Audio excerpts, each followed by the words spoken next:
పరమమంగళప్రదమైనటువంటి పేర్లలో ఒక పేరు శర్వాణి అనబడేటటువంటి నామం. ఎవరు శర్వాణి? శర్వుని భార్య ఎవరో ఆమెకి శర్వాణి అని పేరు. ఎవరు శర్వుడు?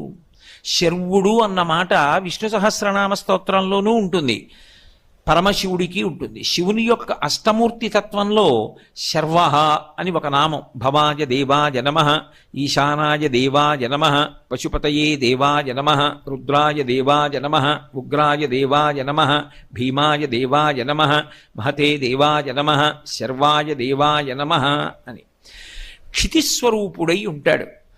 ఈ భూమికంతటికీ కూడా శివస్వరూపమని పేరు. అందుకే కాంచీపురంలో పృథివీలింగ స్వరూపంలో ఉంటాడు. పృథివీలింగ స్వరూపంలో ఉంటాడు కనుక ఆయనకి అభిషేకం నీటితో చెయ్యరు, కరిగిపోతుంది. కాబట్టి లింగం కాంచీపురం